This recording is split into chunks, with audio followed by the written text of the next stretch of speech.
वरळी कोळीवाड्यामध्ये होळी सणावर निर्बंध आणल्याचा स्थानिकांचा आरोप आहे। पोलीस प्रशासनानं साऊंड सिस्टीम बंद पाडल्याचा आरोप करण्यात येतोय।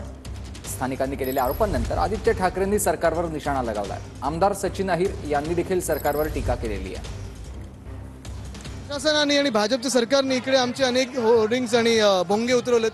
भोंगे चुकीचे उतरवतात। आमचे अनेक इथे कोळीवाड्यातले वेगवेगळे जे मंडळ आहेत त्यांचे डीजे थांबवत आहेत, माईक उतरवत आहेत। काय म्हणजे सण साजरा करायचा मराठमोळा की नाही?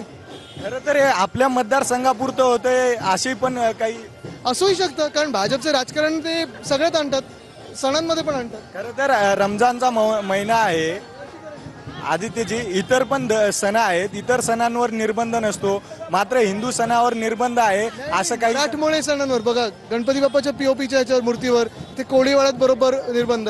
हे नुसतं भाजपला आपलं मराठमोळे हिंदुत्व मारायचं। भाजपा आणि या सरकारला मराठमोळे सण मारायचे आहे। त्यांनी गणपती पीओपी मूर्तीवर बंदी आणली, कोळीवाड्यातील भोंग्यांवर कारवाई करत आहे। भाजपचं हे फेक नॅरेटिव्ह आता सगळ्यांच्या समोर येत आहे। आदित्यला तिकडं लुंगी घालून डान्स करता आला नसावं म्हणून त्याने केलेले वक्तव्य आहे।